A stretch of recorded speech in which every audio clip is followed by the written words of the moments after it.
This shipping container is 12 meters long. That's almost as long as a bus. But to move a shipping container this big, we're going to need a shipping crane, and they are huge. Along here, there are 15 shipping cranes, and they all help to move the containers off the ship. Look, can you see that? There's one up there.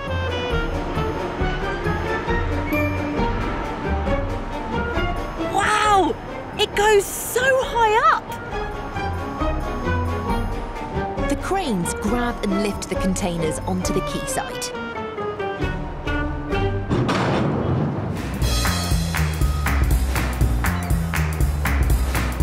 Once the shipping containers are on land, these enormous trucks called straddle cars move the containers into this area called the terminal.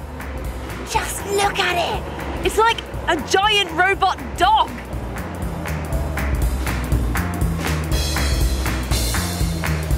Next, a truck called a reach stacker stores the shipping containers on top of each other. It's like building a tower out of monster stacking bricks. It is busy work. Next, we need to get the containers from the terminal over here to the rail cart that's just over there. But how are we going to do that? We need this, a gantry crane. Let's take a closer look at this one. The gantry crane looks like a bridge sitting on two tracks, like train tracks. This part is called the cross-travel lorry. Hanging from the cross-travel lorry is the cab. This is where the driver sits. When the driver presses a button in the cab and moves the joystick, the cross-travel lorry will move forwards and backwards along the track. When the driver presses another button, the crane moves across from left to right. Underneath the cross-travel lorry, there is a big metal drum, which has 8 steel ropes wrapped around. At the end of the steel ropes, there is a special frame called a spreader, like a big crab claw. The driver unwinds the ropes and lowers the spreader over the shipping container. It fits on perfectly. The driver presses a switch, which locks the spreader onto the shipping container to make sure it's safe to move. Then the driver moves a joystick to wind up the steel ropes, and the shipping container moves across and along the track. The driver presses another button and the steel ropes unwind. The shipping container is lowered safely onto the rail cart, ready to move on to the next place. That was amazing. I've bought my special camera and I'm going to attach it to this container so we can see what it looks like when this gets lifted from here, the terminal, up and over there to the rail cart. Okay, let's go. Whoa, look at it go up. And I'm going up there to see it all in action. Look, I've also put a special camera in the driver's cab. Can you see how high up he is? It's like the driver's in a fishbowl in the sky, looking down at all the containers below. Can you see how the steel ropes are being wound up to lift the container higher and higher? Next, as the driver pushes the joystick forward, the container moves forward too, over there onto the rail cart.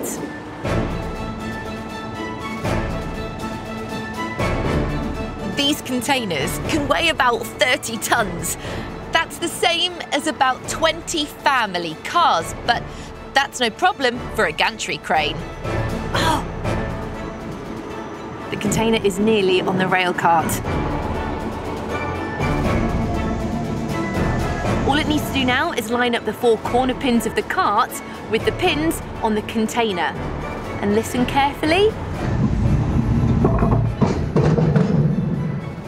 Clunk as the container lands on the cart.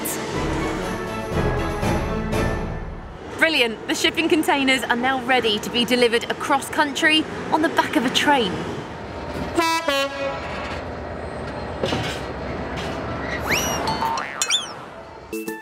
On this part of the canal, there are 30 locks.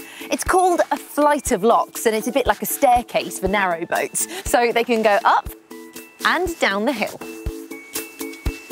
All locks work the same way, using gates called lock gates. And this one has one at the top and two at the bottom. And this middle part here is called the chamber. The chamber is very deep. It would be dangerous to get too close to the edge. And it's in the chamber where the narrow boat can travel up or down. But before we jump on board, I think we need to take a closer look at how a lock works.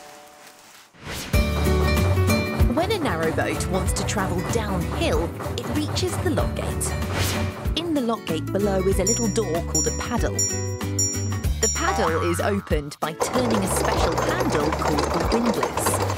The water from above rushes into the chamber below and it fills up.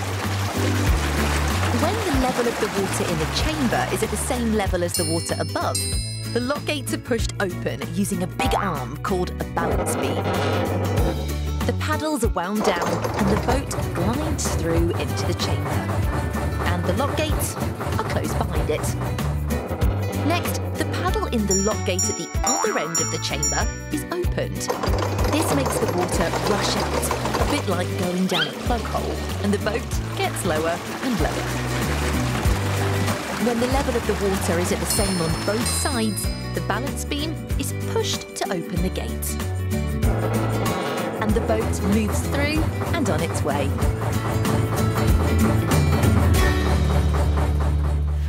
Isn't that clever?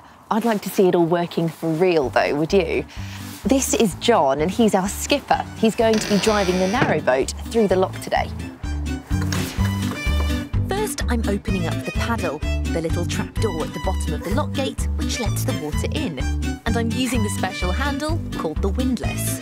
It's actually quite hard work. Wow! The chamber needs to fill all the way up to the same level as our boat.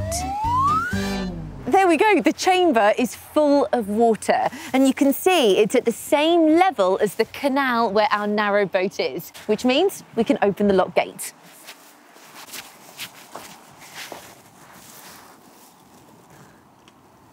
I thought it would be really heavy, but actually I can get a good grip with my feet.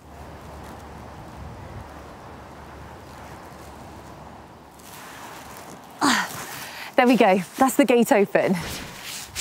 Time to get on the boat.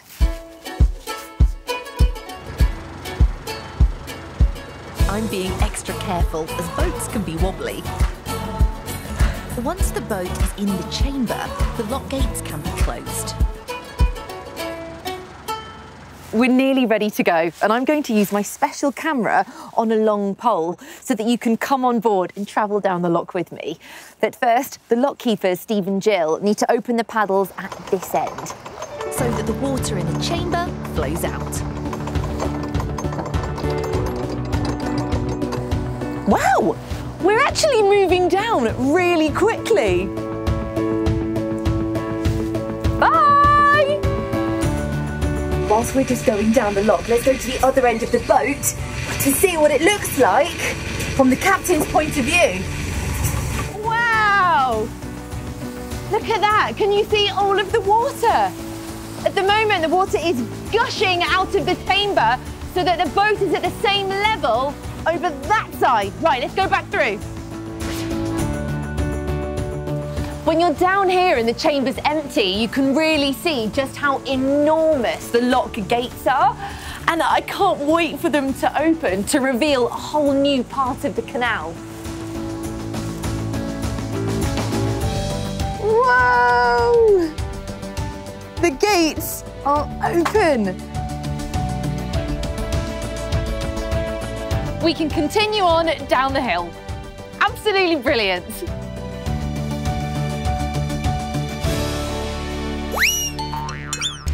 You must never go onto or play near a train track.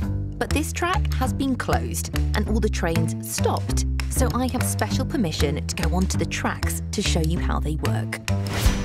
This part of the track is called a junction, and a junction is where the track splits in two. Can you see there's one going straight up under the bridge and another one going off to the side? To control which route a train will take is this section here called the points. It's a piece of the tracks that can move from one side to another, and they're moved by this. It's called a rod. The rod is connected to this hut, called a signal box. And it's where the signalman controls the tracks. To control the tracks, he moves signals like this, which tell the train driver whether it's safe to go. A bit like traffic lights. But I think we need to take a closer look.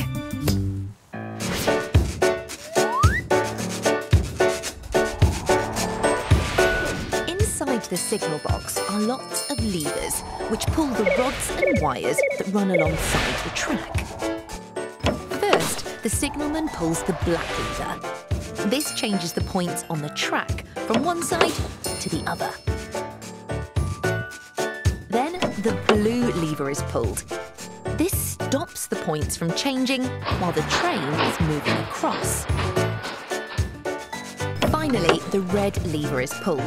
This lowers the signal, which means the train can travel safely ahead. The train driver sees the lowered signal, so can carry on going, on to a different track. It's really clever, isn't it? I'd love to see a junction working, though, would you? Let's go take a look inside this signal box. Wow, look at all of the levers. Can you guess how many there are? There are 37 of them. There are red ones, white ones, black ones, and even blue ones. This is Andy, and he's the signalman. And it's Andy's job to pull the right levers at the right time and tell the train drivers when it's safe to go. So how does Andy know which lever to pull when? Up here is a map of the train tracks, and it tells Andy which lever controls which point and signal on the tracks. While Andy changes the levers, he's given me permission to go to the closed part of the track to see how he sets a path for the train. Can you see here? This is the rod, which is connected to the black lever in the signal box. And the rod is connected to the track points. Here, can you see? I wonder what will happen when Andy pulls a lever in the signal box. And because he's so far away, I'm going to talk to Andy using a walkie-talkie radio. OK, here goes. Hello, Andy, this is Maddie. Can you move the points, please?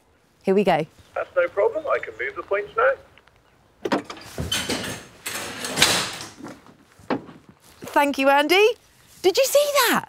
That was so exciting. Andy pulled the black lever and the points moved, so the train can get onto the right tracks to go in the right direction.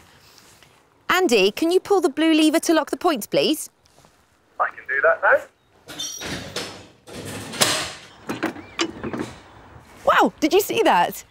Finally, Andy is going to reopen the train tracks so the trains can run again. I need to get safely off the track and onto the footbridge so he can lower the signals. There are two signals, one further up the track and this circular one next to the points. Andy pulls one red lever for each signal. Right, let's see the train drive over the points. Here comes the train! I've put my special camera on the front of the train so we can see exactly how it changes tracks. Did you hear that? Wow!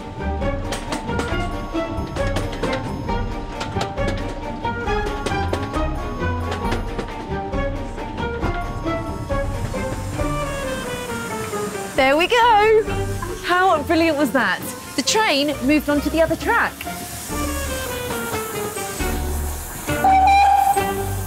Hi! Traffic lights are used to control traffic, like cars and buses at junctions. A junction is where 2 or more roads meet. Here, there's 4 roads that meet together and lots of different lanes, so it can get quite noisy. Traffic lights are important because they help traffic all travel in different directions through a junction safely. They do that by telling the traffic when to stop and when it's safe to go. Do you know what colour means stop?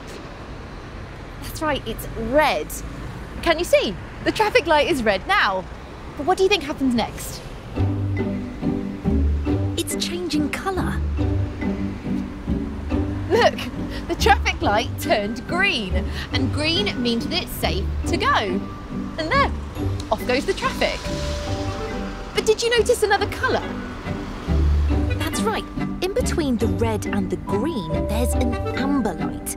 The amber light tells you to get ready to stop or get ready to go.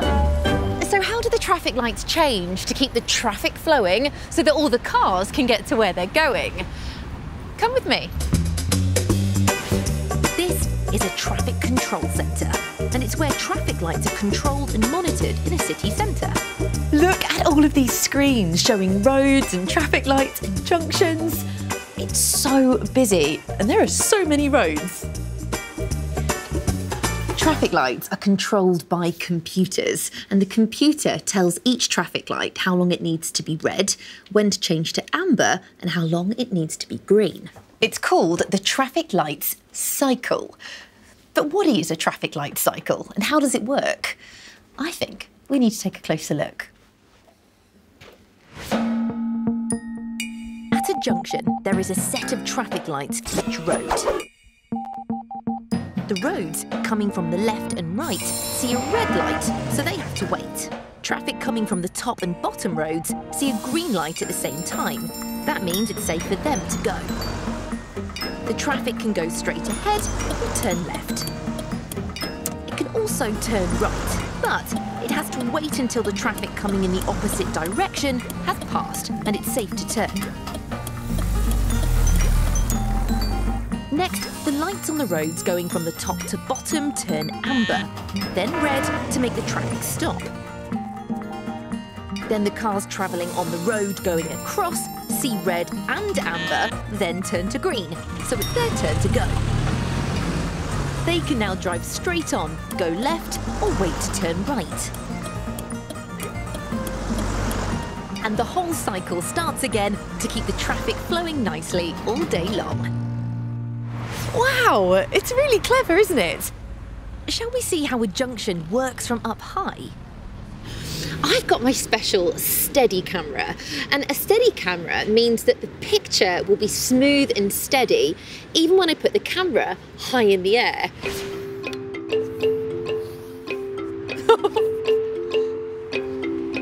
Oh, that is so high! Look at the junction all the way down there. Can you see the traffic moving up and down the road? That's because their traffic light is on green. Ah, now look. The traffic going up and down has now stopped because their traffic light has turned red. So now it's the turn of the traffic going across the junction. That means their light has turned from red to red and amber and then green. Away they go. That was brilliant. Now, let's have a go at driving through the junction. First, I'm going to drive straight on across the junction. I've put a special camera on the front of the car so we can see more clearly. The lights have turned red, which means we need to stop. And now the lights are green, which means I can go ahead safely.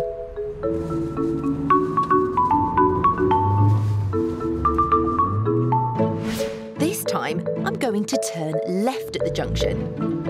The light is green, so I can go.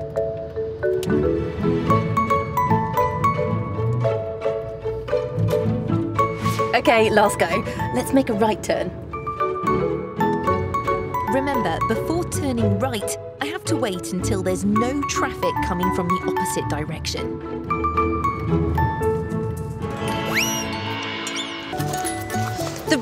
lifeboat is called the stern, and it's where these two engines are.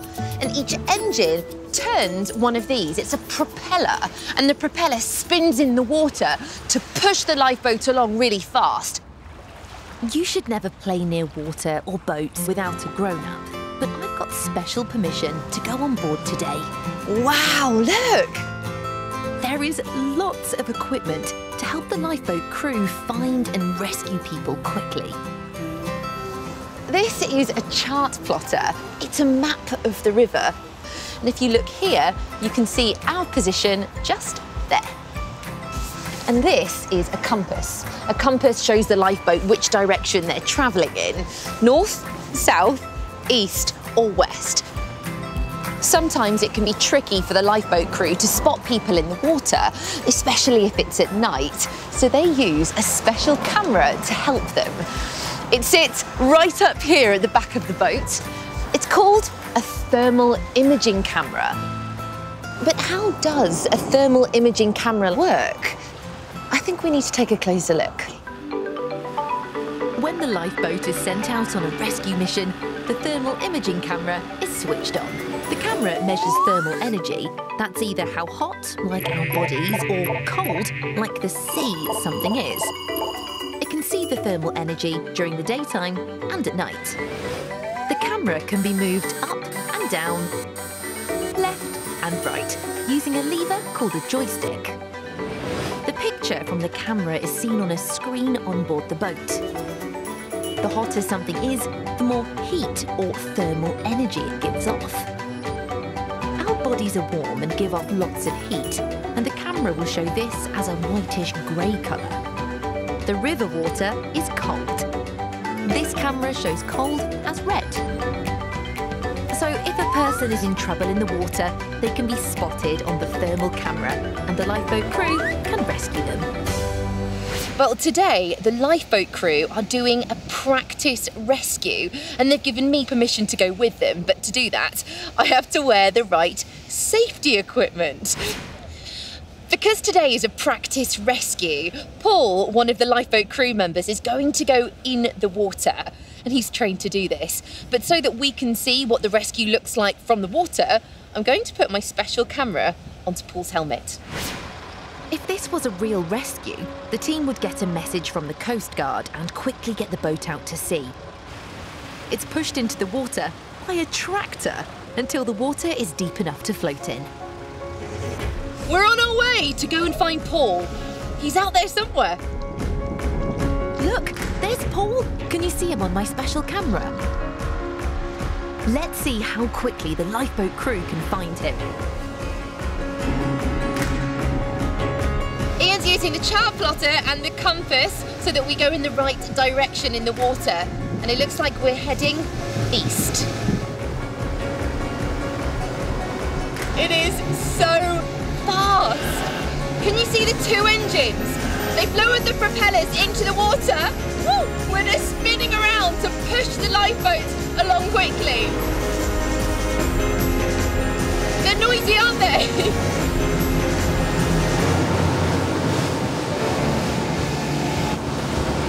Wow! Simon's controlling the thermal imaging camera at the back of the boat to see if he can find Paul in the water. And this screen is showing us the picture from the camera. The river is so big, it's really hard to look for Paul with my own eyes. But the thermal camera can see Paul's warm body. Look, can you see that on the screen? I think I can see something. Looks like a white blob, doesn't it? There he is! We found Paul!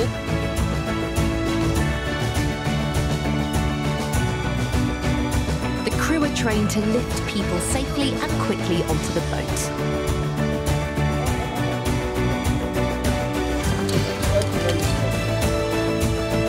Paul is safely on the boat with the help of special safety equipment. Today I've got special permission to visit an aeroplane hangar and look inside a plane. It's a bit like a car park for aeroplanes. And that one is absolutely huge.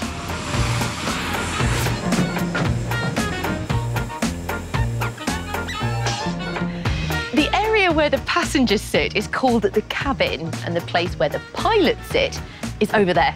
Come on, let's go take a look. Wow! This is the cockpit, and all of these buttons, dials and lights, they're the instruments that help the pilot to fly the plane. There are so many of them, aren't there? This is so exciting. I'm sat in the captain's seat. These levers here are called the thrust levers, and they make the plane go faster or slower. And this here is called the side stick. This turns the plane left or right, up or down. And if the pilot needs to move the plane when it's on the ground or stop it, they'll use these foot pedals down here. It all looks really complicated, doesn't it? To find out how an aeroplane takes off and lands, I think we need a closer look. When the aeroplane is ready to take off, the pilot pushes the thrust levers forward, making the engines speed up. The aeroplane travels faster and faster along the runway. The wings have a special curved shape called an aerofoil. The air that flows over the top of the wing moves faster than the air which moves underneath the wing. And this creates a force called lift. The lift helps the aeroplane up and off the ground. To land the aeroplane, the pilot pushes the side stick forward, which tilts the elevator on the back of the aeroplane down. This makes the nose of the plane point downwards. The pilot moves the thrust levers back. This slows down the engines. Flaps on the wings are then flicked up to slow down the air that's flowing over the wings. The wheels are put into position, and when the plane lands on the runway, the pilot presses the brakes and the plane comes to a stop.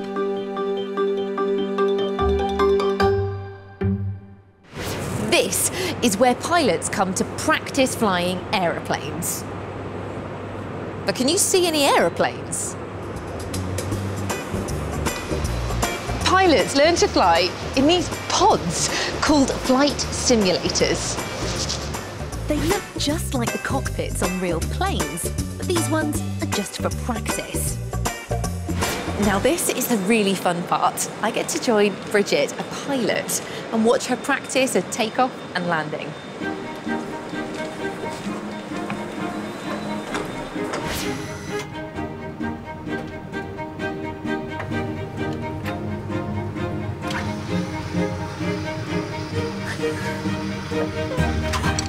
The windows are actually video screens to show us what flying the plane would look like in real life. Okay, Bridget, we're ready for takeoff. The first thing Bridget does is push the thrust levers forward, and that powers the engines, which make the plane move forward and get faster and faster. Here we go. You can hear the engines. We're getting faster and faster, and when the time is right, Bridget pulls back on the side stick, and that lifts the nose of the plane into the air. And here we go. We're taking off into the air.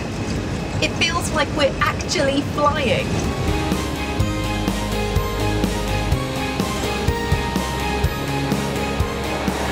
I'm wearing my special head camera so you can see what the pilot sees when they're landing a plane. Wow, we are so high up. When the plane is in the sky, Bridget uses the side stick to turn the plane to the left or to the right, up or down. But right now, we're getting ready to land.